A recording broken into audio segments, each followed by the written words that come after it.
ಆಷಾಢ ಮಾಸದಲ್ಲಿ ಇದು ಅವಘಡಗಳು ಹೆಚ್ಚಾಗುತ್ತೆ ಅಂತ ಹೇಳಿ ಆಷಾಢ ಮಾಸದಲ್ಲಿ ಶುಭ ಕಾರ್ಯ ರದ್ದು. ಆಷಾಢ ಅಂದ ತಕ್ಷಣ ಮೂಢನಂಬಿಕೆಗೆ ಹೋಗ್ತಕ್ಕಂಥದ್ದೇ ಹೆಚ್ಚು. ಟಿ ವಿ ವಿಕ್ರಮ ಮತ್ತು ನನ್ನ ನಕ್ಷತ್ರನಾಡಿ ಕಾರ್ಯಕ್ರಮ ವಿಜ್ಞಾನ ಅದರೊಳಗಡೆ ಅಡಗಿದೆಯಾ ಅಂತ ಹುಡುಕಿ ಹೆಕ್ಕಿ ಕೊಡ್ತಕ್ಕಂಥ ಕಾರ್ಯಕ್ರಮ ನಾವು ಮಾಡ್ತಾಯಿದ್ವಿ. ಈ ಕಟ್ಟಿರ್ತಕ್ಕಂಥ ಮಣ್ಣಿನ ಗೋಡೆ ಗಾಳಿಯಿಂದ ಬಿದೋಗೋದು ಅಥವಾ ಕಟ್ಟಿರ್ತಕ್ಕಂಥ ಮಣ್ಣು ಜೋರು ಮಳೆ ಬಂದು ಕರಗೋಗೋದು, ಆ ಒಂದು ಕಾರಣ ಮೊದಲ ಕಾರಣ ಶುರುವಾಯಿತು. ಆಷಾಢದಲ್ಲಿ ಮನೆ ಕಟ್ಟೋದು ಬೇಡ. ನಮ್ಮ ಹಿಂದಿನ ಕಾಲದ ಸನಾತನ ಧರ್ಮದವರು ಆಷಾಢದಲ್ಲಿ ಯಾವ ಕಾರ್ಯನೂ ಮಾಡೋದೇ ಬೇಡ, ನಿಲ್ಲಿಸ್ಬಿಡೋಣ, ಇಷ್ಟೇ, ವೆರಿ ಸಿಂಪಲ್, ಸುಮ್ಮನೆ ಬಿಡಬೇಕು. ಆ ಸುಮ್ಮನಿರೋ ಕೆಲಸವೇ ಆಷಾಢ. ಬಿ ಸೈಲೆಂಟ್, ಯಾವುದೇ ಫಂಕ್ಷನ್ ಇಲ್ಲ, ರದ್ದು, ನಿಷಿದ್ಧ.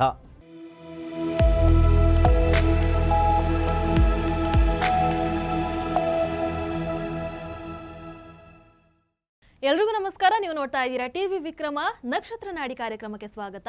ನಾನು ಮುಮ್ತಾಜ್ ಅಬ್ದುಲ್ ನೆಲ್ಲೆಡ್ಕ. ಗುರೂಜಿ, ತಮಗೆ ಕಾರ್ಯಕ್ರಮಕ್ಕೆ ಆತ್ಮೀಯವಾದಂತಹ ಸ್ವಾಗತ. ನಮಸ್ಕಾರ ಎಲ್ಲರಿಗೂ. ಗುರೂಜಿ, ಆಷಾಢ ಮಾಸ ಪ್ರಾರಂಭ ಆಗ್ಬಿಟ್ಟಿದೆ. ಈ ಆಷಾಢ ಮಾಸದಲ್ಲಿ ಹೆಚ್ಚಾಗಿ ಯಾವುದೇ ಶುಭ ಸಮಾರಂಭಗಳು ನಡೆಯಲ್ಲ. ವಾಹನ ಖರೀದಿ, ಗೃಹ ಪ್ರವೇಶ, ಚಿನ್ನ ಖರೀದಿ, ಇದು ಯಾವುದು ಒಳ್ಳೆದಲ್ಲ ಅಂತ ಹೇಳ್ತಾರೆ. ನಿಜನಾ? ನಿಜ ಆದರೆ ಯಾಕೆ? ಇದ್ರ ಹಿಂದಿನ ಏನಾದರೂ ಕಾರಣ ಇದೆಯಾ? ನೋಡಿ, ನಾವು ಮೊದಲು ಯಾವುದೇ ಒಂದು ಆಷಾಢ ಅಂದ ತಕ್ಷಣ ಮೂಢನಂಬಿಕೆಗೆ ಹೋಗ್ತಕ್ಕಂಥದ್ದೇ ಹೆಚ್ಚು. ಅದರಲ್ಲಿ ವಿಶೇಷವಾಗಿ ಮಹಿಳೆಯರು ಏನು ಫಂಕ್ಷನ್ ಮಾಡಬಾರ್ದಂತೆ, ಏನು ಕಾರ್ಯ ಮಾಡಬಾರ್ದಂತೆ, ಹಬ್ಬಗಳಿಲ್ಲ, ಅದಿಲ್ಲ, ಇದಿಲ್ಲ, ಅದು ತರಬಾರ್ದು, ಗಾಡಿ ತರಬಾರ್ದು, ಹೊಸ ಪದಾರ್ಥ ತರಬಾರ್ದು, ಎಲ್ಲ ತರಬಾರ್ದು ಅಂತ ಅನ್ನೋ ಮೂಢದ ನಂಬಿಕೆಯಲ್ಲಿ ಹೋಗ್ಬಿಟ್ಟಿದೆ. ಟಿ ವಿ ವಿಕ್ರಮ ಮತ್ತು ನನ್ನ ನಕ್ಷತ್ರನಾಡಿ ಕಾರ್ಯಕ್ರಮ ವಿಜ್ಞಾನ ಅದರೊಳಗಡೆ ಅಡಗಿದೆಯಾ ಅಂತ ಹುಡುಕಿ ಹೆಕ್ಕಿ ಕೊಡ್ತಕ್ಕಂಥ ಕಾರ್ಯಕ್ರಮ ನಾವು ಮಾಡ್ತಾಯಿದ್ದೀವಿ. ಮೊದಲಿಗೆ ಆಷಾಢ ಅಂತ ಅಂದಾಗ ಸ್ವಲ್ಪ ಹಿಂದಿನ ಕಾಲಕ್ಕೆ ಹೋಗೋಣ. ಸ್ವಲ್ಪ ಹಿಂದೆ, ಭಾಳ ಹಿಂದೆ ಎಲ್ಲ ಹಳ್ಳಿಗಾಡು ಪ್ರದೇಶ ಇರ್ತಕ್ಕಂಥದ್ದು. ಆ ಹಳ್ಳಿಗಾಡು ಪ್ರದೇಶದಲ್ಲಿ ಹಬ್ಬಗಳ ಹರಿದಿನ ಮಾಡೇ ಮಾಡ್ತಾರೆ. ಅಂಥ ಸಂದರ್ಭದಲ್ಲಿ ಈ ಮದುವೆ ಮಾಡ್ತಕ್ಕಂಥದ್ದು ಅಥವಾ ಸಣ್ಣ ಮನೆ ಕಟ್ಕೊಳ್ತಕ್ಕಂಥ ಒಂದು ವಿಚಾರದಲ್ಲಿ ಅನೇಕ ಸಲ ಆಷಾಢದಲ್ಲಿ ಮಣ್ಣಿಂದ ಕಟ್ತಾಯಿದ್ರಲ್ಲ, ಗೋಡೆಗಳನ್ನೆಲ್ಲ ಮಣ್ಣಿಂದ ಕಟ್ತಾಯಿದ್ರು. ತಿಳುವಳಿಕೆ ಇಲ್ಲದೆ ಮನೆ ಕಟ್ಟುವ ಸಂದರ್ಭದಲ್ಲಿ ಈ ಆಷಾಢದಲ್ಲಿ ಮಳೆ ಜಾಸ್ತಿ, ಗಾಳಿ ಜಾಸ್ತಿ.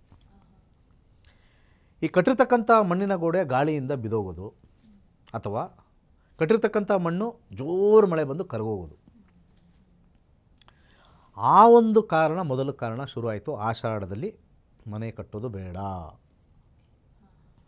ಮಣ್ಣಿನ ಗೋಡೆನೇ ಅಲ್ವ ಇದ್ದಿದ್ದು, ಹೆಚ್ಚು ಮಳೆ ಬಂದರೆ ಕರಗೋಗುತ್ತೆ. ಅದು ಬೇಸಿಗೆಗಾಲದಲ್ಲಿ ಹದ ಮಾಡಿ ಕಟ್ಟಿ ಅದಕ್ಕೆ ಕ್ಯೂರಿಂಗ್ ಥರ ಅಂತ ಏನು ಹೇಳ್ತೀವಿ ಅದೆಲ್ಲ ಮಾಡಿ ಆಮೇಲೆ ಮಳೆ ಎಷ್ಟೇ ಬಂದರೂ ಕೂಡ ಒಳಗಡೆ ಮನೇಲಿರ್ತಕ್ಕಂಥ ವ್ಯಕ್ತಿಗಳು ಒಳಗಡೆ ನೀರು ಹೋಗೋದಿಲ್ಲ. ಈಗ ಸ್ಟಾರ್ಟ್ ಮಾಡಿದ್ವಿ. ಇವಾಗ ಈ ಆಷಾಢ ಮಾಸಗಿನ ಹಿಂದೆ ಸ್ಟಾರ್ಟ್ ಮಾಡಿದ್ವಿ ಅಂದ್ಕೊಳ್ಳಿ ಕಟ್ಟೋದು. ಕಟ್ಟಾಗ ಸಡನ್ನಾಗಿ ನಮಗೆ ಆ ಟೈಮಲ್ಲೆಲ್ಲ ನಮಗೆ ವೆದರ್ ಫೋರ್ಕಾಸ್ಟೆಲ್ಲ ಇರಲಿಲ್ಲ. ಮಾನ್ಸೂನ್ ಹೇಗಿರುತ್ತೆ, ಚೇಂಜ್ ಆಗುತ್ತೆ, ಸಡನ್ನ ಮಳೆ. ಇವತ್ತಿನ ದಿವಸನೂ ಕೂಡ ಬೆಂಗಳೂರಲ್ಲಿ ಅಥವಾ ಮಂಗಳೂರಲ್ಲಿ ಇವಾಗ ಮಳೆ ಹೆಚ್ಚು ಬರ್ತಾಯಿದೆ. ಅಲ್ಲಿ ಎಲ್ಲ ಕಡೆ ಜಲಾವೃತ ಆಗಿರ್ತಕ್ಕಂಥದ್ದು ನಾವು ಕೇಳ್ತಾನೆ ಇರ್ತೀವಿ. ಬಿಸಿಲಿರುತ್ತೆ, ಸಾಯಂಕಾಲ ಅಷ್ಟೊತ್ತಿಗೆ ಫುಲ್ ಮಳೆ ಬಂದಿರುತ್ತೆ, ಎಲ್ಲ ತುಂಬೋಗಿರುತ್ತೆ. ಇದು ಟಿ ವಿ ನ್ಯೂಸವರೆಲ್ಲ ಹಾಕ್ತಾನೇ ಇರ್ತಾರೆ, ಬೆಂಗಳೂರು ಮುಚ್ಚೋಯ್ತು, ಬೆಂಗಳೂರು ರೋಡ್ ಮುಚ್ಚೋಯ್ತು, ರಸ್ತೆ ಕಾಣಿಸ್ತಾ ಇಲ್ಲ. ಇದನ್ನು ತಲೆಯಲ್ಲಿ ಇಟ್ಕೋಬೇಕೆಲ್ಲರೂ. ಇಂಥ ಸಂದರ್ಭದಲ್ಲಿ ಹಿಂದಿನ ಕಾಲದಲ್ಲಿ ಮನೆ ಮಣ್ಣಿಂದ ಕಟ್ಟಬೇಕಾದ್ರೆ ಮಳೆ ಬಂದ ತಕ್ಷಣ ಆ ಶ್ರಮ ಎಲ್ಲ ವ್ಯರ್ಥ ಆಗೋದು ಮೊದಲನೇದು. ಎರಡನೇದು, ಆಷಾಢ ಮಾಸದಲ್ಲೇ ಅಂದರೆ ಈ ತಿಂಗಳು ಅಂತ ತಗೊಳ್ಳೋಣ. ಈ ತಿಂಗಳು, ಈಗಿರ್ತಕ್ಕಂಥ ತಿಂಗಳು ಹಿಂದಿನ ಕಾಲದಲ್ಲಿ ಮದುವೆ ಮಾಡೋರು. ಮದುವೆ ಮಾಡಬೇಕಾದ್ರೆ ಹಿಂದಿನ ಕಾಲದಲ್ಲಿ ಬರೋರಿಗೆಲ್ಲ ಅಡುಗೆ ಮಾಡಬೇಕಾ? ಅಡುಗೆನ ಎಲ್ಲಿ ಮಾಡ್ತಾಯಿದ್ರು? ಹಳ್ಳಿ ಕಡೆ ಒಂದು ಸ್ವಲ್ಪ ಹೊಲದಲ್ಲಿ ಸ್ವಲ್ಪ ಜಾಗ ತಗೊಂಡು ಅಲ್ಲಿ ಕಟ್ಟಿಗೆ ತಂದು ಆ ಕಟ್ಟಿಗೆ ಕಲ್ಲಿಟ್ಟು ದೊಡ್ಡದು ಯಾವುದಾರ ಒಂದು ಪಾತ್ರೆ, ಯಾವುದಾರ ಒಂದು ಕಂಚಿನ ಪಾತ್ರೆನ ಆ ಕಾಲದಲ್ಲಿ ಯಾವುದಿತ್ತು ಆ ಪಾತ್ರೆ ಇಟ್ಟು ಬಂದವ್ರಿಗೆ ಅನ್ನ, ಸಾರು, ಪಾಯಸ, ಇಷ್ಟೇ. ಅಲ್ಲಿ ಮದುವೆ ಅಂದರೆ ಹಿಂದಿನ ಕಾಲದಲ್ಲಿ ಪಾಯಸದ ಊಟ, ಚೆನ್ನಾಗಿ ಪಾಯಸ ಹಾಕಿ, ಬೆಲ್ಲದ ಪಾಯಸ, ಅನ್ನ, ಸಾರು, ಇನ್ನೇನಿರುತ್ತೋ ಅದು. ಇದನ್ನು ಮಾಡೋ ಸಂದರ್ಭದಲ್ಲಿ ಆಚೆ ಮಾಡಬೇಕು. ಅಲ್ಲೇನು ಚೌಲ್ಟ್ರಿ ಥರ ಅಥವಾ ಈ ಕಲ್ಯಾಣ ಮಂಟಪ ಥರ ಯಾವುದು ಬಿಲ್ಡಿಂಗ್ ಇರಲಿಲ್ಲ. ಮಳೆ ಬಂದರೂ ಏನು ನಾವು ಅಡುಗೆ ಮಾಡ್ತೀವಿ ಬಿಡಿ ಸರ್, ಎಷ್ಟು ಜನ ಬರಲಿ, ಮಳೆ ಬರಲಿ ಅಂತ ಆ ಥರ ಇಲ್ಲ. ಆಚೆ ತೆರೆದ ಛತ್ರ ಅಲ್ಲಿ ಮಾಡಬೇಕಾಗಿತ್ತು. ಸಡನ್ನಾಗಿ ಈ ಮದುವೆ ಕಾರ್ಯಕ್ರಮ ಮಾಡಬೇಕಾದ್ರೆ ಸಡನ್ನಾಗಿ ಆ ಮುಹೂರ್ತ ಸಮಯದಲ್ಲಿ ಮಳೆ ಬಂದುಬಿಡೋದು ಜೋರಾಗಿ. ಸುತ್ತಮುತ್ತಲಿರ್ತಕ್ಕಂಥ ಹಳ್ಳಿಯವರು ಈ ಒಂದು ಹಳ್ಳಿಯಲ್ಲಿ ನಮ್ಮ ತಿಳಿದವರು ಮದುವೆ ಮಾಡ್ತಾಯಿದ್ದಾರೆ ಅಂತ ಹೇಳಿ ಎತ್ತಿನ ಗಾಡಿ ತೊಗೊಂಡು ಬರಬೇಕಾಗತ್ತೆ. ಜೋರು ಮಳೆ ಬಂದಾಗ ರಸ್ತೆಗಳೇ ಸರಿ ಇಲ್ಲ, ರಸ್ತೆಗಳೆಲ್ಲ ಗುಂಡಿ ಆಗುತ್ತೆ. ಇನ್ನು ಎತ್ತಿನ ಗಾಡಿ ಅದರೊಳಗೆ ಹೋದರೆ ಎಲ್ಲ ಹೂತೋಗುತ್ತೆ, ಕೆರೆ ಕಟ್ಟೆಗಳೆಲ್ಲ ಮುಳುಗೋಗೋವಂಥ ಸಮಯ. ಅಂಥದ್ರಲ್ಲಿ ಜೀವಕ್ಕೆ ಸಮಸ್ಯೆ ಆಗ್ತಕ್ಕಂಥದ್ದು. ಗರ್ಭಿಣಿಯರಿರ್ಬೋದು, ಮಹಿಳೆಯರಿರ್ಬೋದು, ಮಕ್ಕಳಿರ್ಬೋದು, ಎತ್ತಿನ ಗಾಡಿ ಹತ್ತಿ ಹೋದಾಗ ಅಲ್ಲಿ ಕಾಲು ದಾರಿ, ಮಣ್ಣು ದಾರಿಗಳು ಹೆಚ್ಚು. ಅಲ್ಲಿ ಮಳೆ ಬಂದು ಗಾಡಿಗಳು ಚಕ್ರಗಳು ಊತಾಗ್ತಕ್ಕಂಥದ್ದು, ಅಥವಾ ಅಲ್ಲಿ ಕೆಳಗಡೆ ಒಂದು ಇದು ಮಡ್ ಸ್ಲೈಡ್ ಅಂತ ನಾವೇನು ಕರಿತೀವಿ ಅದಾಗ್ತಕ್ಕಂಥದ್ದು ಬಹುತೇಕ ಇದ್ದಾಗ ಏನಪ್ಪ ಇಂಥ ಮುಹೂರ್ತಕ್ಕೆ ಕರೆದ್ರು ಹೋಗೋ ಟೈಮಲ್ಲಿ ಅಪಶಕುನ ಆಗೈತಲ್ಲ, ಅಪಶಕುನ. ಎಲ್ಲ ಕಾಯ್ತಾ ಇದ್ದೀವಿ, ಮಳೆ ಜೋರು, ಯಾರೂ ಬಂದಿಲ್ಲ.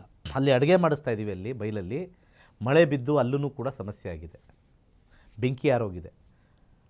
ಕಟ್ಟಿಗೆ ಎಲ್ಲ ಕ್ಲೀನಾಗಿ ಒಳ್ಳೆ ಒಣಗಿರೋ ಕಟ್ಟಿಗೆ ಬೇಸಿಗೆಗಾಲೆಲ್ಲ ತಂದಿಟ್ಟಿದ್ದೀವಿ. ಆಷಾಢದಲ್ಲಿ ಮಳೆ ಬಂತು, ಕಟ್ಟಿಗೆ ಎಲ್ಲ ನೆಂದೋಗಿದೆ. ಜನ ಎಲ್ಲ ಬಂದಿದ್ದಾರೆ, ನಿನ್ನೆ ಎಲ್ಲ ಮಳೆ ಇತ್ತು, ಇವಾಗ ಜನ ಬಂದಿದ್ದಾರೆ. ಅಲ್ಲಿ ನಮಗೆ ಕಟ್ಟಿಗೆ ಇಲ್ಲ ಸ್ವಾಮಿ. ಗ್ಯಾಸ್ ಎಲ್ಲಿತ್ತು ಆ ಟೈಮಲ್ಲಿ? ಕಟ್ಟಿಗೆ ಇತ್ತು ಸ್ವಾಮಿ, ಹೆಂಗೆ ಅದು ಹೆಂಗೆ ಮಾಡಿದ್ರು ಎಲ್ಲೂ ಕಡೆ ಸಿಗ್ತಾ ಇಲ್ಲ. ಆವಾಗ ಹೋಗಿ ಹುಡ್ಕೊಂಬರೋರು. ಸ್ವಲ್ಪ ಅಷ್ಟು ಜನಕ್ಕೆ ನಾವು ಅಡುಗೆ ಮಾಡಬೇಕು ಅಂತಂದರೆ ದೊಡ್ಡ ದೊಡ್ಡ ಕಟ್ಟಿಗೆ ಸಿಗೋದು ಕಷ್ಟ ಆಗ್ತಾಯಿತ್ತು. ಎಲ್ಲ ಕಡೆ ನೆಂದೋಗಿದೆ. ಇಲ್ಲ ನಮ್ದು ಇರೋದೇ ಮನೆಗೆ ಇಷ್ಟು ಇಟ್ಕೊಂಡಿದ್ದೀವಿ, ಅಲ್ಲಾರು ಮರದಲ್ಲಿ ಕಡ್ಕೊಂಬನ್ನಿ ಅಂತಂದರೆ ಮರ ಎಲ್ಲ ನೆಂದೋಗಿದೆ ಮಳೆಯಿಂದ. ಊಟದ ಸಮಸ್ಯೆ ಆಗ್ತಾಯಿತ್ತು. ಹಾಗೆ ಬಂದಿರತಕ್ಕಂಥವ್ರಿಗೂ ಸಮಸ್ಯೆ, ಅಡುಗೆ ಮಾಡೋರಿಗೂ ಸಮಸ್ಯೆ, ಮನೆ ಕಟ್ಟೋರಿಗೂ ಸಮಸ್ಯೆ. ಈ ಸಮಸ್ಯೆನೆಲ್ಲ ಆಲಿಸಿ ನಮ್ಮ ಹಿಂದಿನ ಕಾಲದ ಸನಾತನ ಧರ್ಮದವರು ಆಷಾಢದಲ್ಲಿ ಯಾವ ಕಾರ್ಯನೂ ಮಾಡೋದೇ ಬೇಡ, ನಿಲ್ಲಿಸ್ಬಿಡೋಣ, ಇಷ್ಟೇ. Very simple. ಆಷಾಢದಲ್ಲಿ ಇದು ಮಾಡಿದ್ರೆ ತಾನೇ ಆಗೋದು. ಆ ಬರ್ತಕ್ಕಂಥ ಮಳೆ ನಿಲ್ಲಿಸ್ಬಿಡೋಣ, ಯಾವ ಕಾರ್ಯನೂ ಬೇಡ, ಸುಮ್ಮನಿದ್ದು ಬಿಡೋಣ, ಸುಮ್ಮನಿದ್ದು ಬಿಡಬೇಕು. ಆ ಸುಮ್ಮನಿರೋ ಕೆಲಸವೇ ಆಷಾಢ. ಬಿ ಸೈಲೆಂಟ್ ಅಷ್ಟೇ, ದಟ್ ಈಸ್ ಆಷಾಢ, ಇನ್ನೇನೂ ಅಲ್ಲ. ಅದು ಬಿಟ್ಟರೆ ಆಷಾಢದಲ್ಲಿ ಅದು ತೊಗೋಬಾರ್ದಂತೆ. ಆದರೆ ಈಗಿನ ಕಾಲಕ್ಕೆ ಬರೋಣ. ಈಗಿನ ಕಾಲದಲ್ಲಿ ಆಷಾಢದಲ್ಲಿ ಮದುವೆ ಇಟ್ಟರು ಕೂಡ ಒಂದು ಚೌಲ್ಟ್ರಲ್ಲಿ ಇಡ್ತೀವಿ. ಎಷ್ಟೇ ಜೋರು ಮಳೆ ಬಂದರೂ ಕೂಡ ನಮ್ಮ ಕ್ಲೋಸ್ ಫ್ರೆಂಡಪ್ಪ ಮದುವೆಗೆ ಹೋಗಬೇಕು, ಕಾರಲ್ಲಿ ಹೋಗ್ತೀವಿ. ಎಲ್ಲ ಟಾರ್ ರೋಡ್ ಇದೆ, ಆದರೂ ಕೂಡ ಜೋರು ಮಳೆ ಬಂದರೆ ಟಾರ್ ರೋಡು ಇರೋಲ್ಲ, ಅದು ಮುಚ್ಕೊಂಡು ಹೋಗುತ್ತೆ, ಅದು ಎರಡನೇ ವಿಚಾರ. ಆದರೂ ಕೂಡ ಒಂದು ಡೆಸ್ಟಿನಿನ ರೀಚ್ ಮಾಡ್ಬೋದು. ಅಲ್ಲಿ ಬಿಲ್ಡಿಂಗ್ ಇರುತ್ತೆ, ಮತ್ತು ಬಿಲ್ಡಿಂಗ್ ಒಳಗಡೆ ಅಡುಗೆಗಳನ್ನ ಮಾಡ್ತಾರೆ. ನೀರು ಅಷ್ಟು ಇರೋಲ್ಲ, ಆದರೂ ಕೂಡ ಬೇರೆ ಬೇರೆ ವಾಹಿನಿಲಿ ಅಥವಾ ನಾವೆಲ್ಲ ನ್ಯೂಸ್ ಚಾನಲ್ ನೋಡಿದಾಗ ಎಲ್ಲ ಜಲಾವೃತ ಆಗಿಬಿಟ್ಟಿರುತ್ತೆ. ಎಷ್ಟೊಂದು ಅಪಾರ್ಟ್ಮೆಂಟ್ಗಳು ಜಲಾವೃತ ಆಗಿದೆ. ಸೊ ಆಷಾಢ ಮಾಸದಲ್ಲಿ ಇದು ಅವಘಡಗಳು ಹೆಚ್ಚಾಗುತ್ತೆ ಅಂತ ಹೇಳಿ ಆಷಾಢ ಮಾಸದಲ್ಲಿ ಶುಭ ಕಾರ್ಯ ರದ್ದು. ಅಂದರೆ ಶುಭ ಸಮಾರಂಭಗಳಿಗೆ ಯಾವುದೇ ತೊಂದರೆ ಆಗಬಾರ್ದು. ಅದರಿಂದಾಗಿ ಆಮೇಲೆ ಯಾವುದ್ಯಾವುದೋ ಆಯಾಮ ಕೊಡೋದು ಯಾಕೆ ಬೇಕು, ಅದಕ್ಕಿಂತ ಸುಮ್ಮನೆ ಇರೋದು. ಸುಮ್ಮನೆ ಆಯಾಮ ಬೇಡ, ಸುಮ್ಮನೆ ಆಷಾಢದಲ್ಲಿ ಏನು ಮಾಡೋಂಗಿಲ್ಲ, ಕೆಟ್ಟದಾಗತ್ತೆ ಅಂತ ಸಾಮಾನ್ಯ ಜನಕ್ಕೆ ಕೇಳ್ಬಿಟ್ರು. ಅವ್ರಿಗೆ ಎಕ್ಸ್ಪ್ಲೈನ್ ಮಾಡ್ಕೊಂಡು ಕೂತ್ಕೊಳ್ಳೋಕ್ಕಾಗತ್ತಾ? ಮಳೆ ಬರುತ್ತೆ, ಅದಾಗುತ್ತೆ, ಇದಾಗುತ್ತೆ, ಬೇಡ, ಆಷಾಢದಲ್ಲಿ ಮಾಡಬೇಡಿ, ಆಷಾಢದಲ್ಲಿ ಮುಹೂರ್ತಗಳಿಲ್ಲ ಆ ರೀತಿಯಾಗಿ ಆ ಟೈಮಲ್ಲಿರ್ತಕ್ಕಂಥ ಈ ಮುಹೂರ್ತ ಕೊಡ್ತಕ್ಕಂಥವ್ರೆ ಡಿಸೈಡ್ ಮಾಡಿಬಿಟ್ರು. ಸುಮ್ಮನೆ ಮಳೆ ಬಂದು ನಮಗೆ ಬೈತಾರೆ, ಏನು ಸ್ವಾಮಿ ಒಳ್ಳೆ ಮುಹೂರ್ತ ಹಾಕ್ಕೊಟ್ರಿ, ಮಳೆ ಬಂತಲ್ಲ, ನಿಮಗೆ ಗೊತ್ತಿರಲಿಲ್ವೇ, ನೀವು ಕಾಲಜ್ಞಾನಿಗಳಲ್ವೇ, ಮಳೆ ಬರೋ ಟೈಮಲ್ಲಿ ಹಾಕ್ಕೊಟ್ಟಿದ್ದೀರಾ, ಆ ಮುಹೂರ್ತ ಸರಿ ಇಲ್ಲ, ನಮಗೆ ಮಳೆ ಬಂತು. ಹೋದ ವಾರ ನಮ್ಮ ಎದುರುಗಡೆ ಮನೆ ಎಂಟಣ್ಣ ಮಾಡ್ದ ಮದುವೆ, ಅವನ ಟೈಮಲ್ಲಿ ಮಳೆ ಬಂದಿರಲಿಲ್ಲ, ಅವ್ರಿಗೆ ಮುಹೂರ್ತ ಹಾಕ್ಕೊಟ್ರೆ ನನಗೆ ಹಾಕ್ಕೊಟ್ಟಿರೋ ಮುಹೂರ್ತನೇ ಸರಿಗೆ ಹಾಕ್ಕೊಟ್ಟಿಲ್ಲ ನೀವು ಅಂತ ಮುಹೂರ್ತದ ಮೇಲೆ ಹೋಗ್ಬಿಡ್ತಾರೆ. ಆದರೆ ಕಾಲದ ಮೇಲೆ ಅಥವಾ ಪ್ರಕೃತಿ ಮೇಲೆ ಹೋಗೋದಿಲ್ಲ. ಬೆಸ್ಟ್ ಏನು, ಆ ಸಂದರ್ಭದಲ್ಲಿ ಆಷಾಢದಲ್ಲಿ ಯಾವುದೇ ಫಂಕ್ಷನ್ ಇಲ್ಲ, ರದ್ದು, ನಿಷಿದ್ಧ. ಅಷ್ಟೇ. ಇದು ಮುಖ್ಯ ಕಾರಣ ಅಷ್ಟೇ, ಇನ್ನೇನಿಲ್ಲ. ಎಸ್. ಸೊ ಆಷಾಢ ಮಾಸದಲ್ಲಿ ಯಾವುದೇ ಶುಭ ಸಮಾರಂಭವನ್ನು ಯಾಕೆ ಮಾಡಲ್ಲ ಅನ್ನುವಂಥದ್ದಕ್ಕೆ ಬಹಳ ಅದ್ಭುತವಾಗಿ ಗುರೂಜಿ ಇವತ್ತಿನ ಕಾರ್ಯಕ್ರಮದಲ್ಲಿ ತಿಳಿಸ್ಕೊಟ್ಟಿದ್ದಾರೆ. ನಿಮ್ಮವರಲ್ಲೂ ಕೂಡ ಬಹಳಷ್ಟು ಮಂದಿಗೆ ಈ ಕನ್ಫ್ಯೂಷನ್ಸ್ ಇರ್ಬೋದು, ಅಂಥವ್ರಿಗೆ ಈ ಕಾರ್ಯಕ್ರಮವನ್ನು ದಯವಿಟ್ಟು ಕಳಿಸ್ಕೊಡಿ. ಈ ಅದ್ಭುತ ಮಾಹಿತಿಗೆ ಧನ್ಯವಾದಗಳು ಗುರೂಜಿ. ಖಂಡಿತ. ಎಲ್ಲರಿಗೂ ಒಂದು ವಿಚಾರ, ಕಾರ್ ತಗೊಳ್ಳಿ, ವಾಹನ ತಗೊಳ್ಳಿ, ಏನು ಬೇಕಾದ್ರೂ ಮಾಡಿ, ಈಗ ನಮಗೆ ಸುರಕ್ಷಿತವಾಗಿದ್ದೀವಿ. ಸೊ ಅದನ್ನು ಆಷಾಢ ಭೂತಿ ಅಂತ ಕರೀತಾರೆ. ಆಷಾಢದಲ್ಲಿ ಏನೂ ಮಾಡಬಾರ್ದು ಅಂತಿರ್ತಾರೆ, ಅದು ಆಷಾಢ ಭೂತಿ ಅಂತ ಕರೀತಾರೆ. ಸೊ ಆಷಾಢ ಭೂತಿನ ಬಿಡೋಣ, ಮುಹೂರ್ತ ಇಲ್ಲ ಅಂತ ಅಂದ್ಕೊಂಡು ಹೋಗೋಣ. ಆದರೆ ಇದು ಹಿಂದಿನ ಕಾಲದಲ್ಲಿ ಬಂದಿರತಕ್ಕಂಥ ಒಂದು ಪದ್ಧತಿನ ನಾವು ಫಾಲೋ ಮಾಡ್ತಾಯಿದ್ದೀವಿ ಪ್ರಕೃತಿಯ ವಿಚಾರಕ್ಕೆ. ಸೊ ಎಲ್ಲರಿಗೂ ಒಳ್ಳೆಯದಾಗಲಿ. ಸರ್ವೇ ಜನ ಸುಖಿನೋ ಭವಂತು. ನಮಸ್ಕಾರ. ನಕ್ಷತ್ರ ನಾಡಿ ತರಗತಿಗೆ ಸೇರಿ ಹಾಗೂ ಕೇವಲ 15 ದಿನಗಳಲ್ಲಿ ಜೂಮ್ ಆಪ್ ಮುಖಾಂತರ ಆನ್ಲೈನ್ ತರಗತಿಯನ್ನು ಕಲಿಯಿರಿ. ಜ್ಯೋತಿಷ್ಯ ಶಾಸ್ತ್ರದಲ್ಲಿ ಆಧುನಿಕ ತಂತ್ರಜ್ಞಾನವನ್ನು ಬಳಸಿ ಸಿದ್ಧಪಡಿಸಿರುವ ಗೋಲ್ಡ್ ಫ್ರೀ ಆಸ್ಟ್ರೋ ಆಪ್ ಮುಖಾಂತರ ನಮ್ಮ ಜೀವನದಲ್ಲಿನ ಮುಖ್ಯ ವಿಚಾರಗಳಾದ ಆರೋಗ್ಯ, ವಿದ್ಯಾಭ್ಯಾಸ, ವೃತ್ತಿ ಜೀವನ, ಮದುವೆ ವಿಚಾರ, ಆಸ್ತಿ, ಪ್ರಯಾಣ, ವ್ಯಾಜ್ಯದಂತಹ ವಿಚಾರಗಳ ಬಗ್ಗೆ ಜಾತಕದಲ್ಲಿ ಅತ್ಯಂತ ಸುಲಭ ರೀತಿಯಲ್ಲಿ ತಿಳಿಯಬಹುದಾಗಿದೆ. 60,000ಕ್ಕೂ ಹೆಚ್ಚಿನ ವಿದ್ಯಾರ್ಥಿಗಳಿಗೆ ನಕ್ಷತ್ರ ನಾಡಿ ಜ್ಯೋತಿಷ್ಯವನ್ನು ಕಲಿಸಿಕೊಟ್ಟಿರುವ ಪಂಡಿತ್ ದಿನೇಶ್ ಗುರೂಜಿಯವರ ತರಗತಿಗಳಿಗೆ ಇಂದೇ ನೋಂದಾಯಿಸಿ. ಸುಲಭವಾದ ಮತ್ತು ಶಾಸ್ತ್ರೋಕ್ತವಾದ ಜ್ಯೋತಿಷ್ಯ ಶಾಸ್ತ್ರವನ್ನು ಕಲಿಯಿರಿ. ಹೆಚ್ಚಿನ ಮಾಹಿತಿಗಾಗಿ ಇಂದೇ ನಮ್ಮ ನಕ್ಷತ್ರ ನಾಡಿಯನ್ನು ಸಂಪರ್ಕಿಸಿ. ಧನ್ಯವಾದಗಳು.